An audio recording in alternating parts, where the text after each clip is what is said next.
ఈ 132 కీర్తనలో మనం చదివిన వాక్య భాగంలో ఒక చక్కని వాగ్దానం దేవుడు చేస్తున్నాడు. దావీదునకు కొమ్ము మొలవ చేసేదను అనే మాట అక్కడ వాడాడు.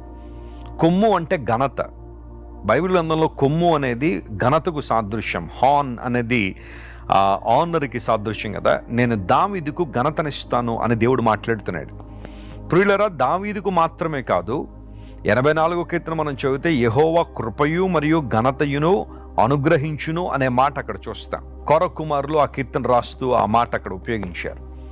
దేవుడు ఘనతనిచ్చువాడు, మెప్పునిచ్చువాడు. యేసుక్రీస్తు ప్రభువును అంగీకరించినందుకు ఎవరైనా నిన్ను నిందిస్తున్నారా, అవమానిస్తున్నారా, నిన్ను తక్కువగా మాట్లాడుతున్నారా, నీ స్థితిగతులన్నీ కూడా తక్కువ చేసి నిన్ను హీనపరుస్తున్నారా?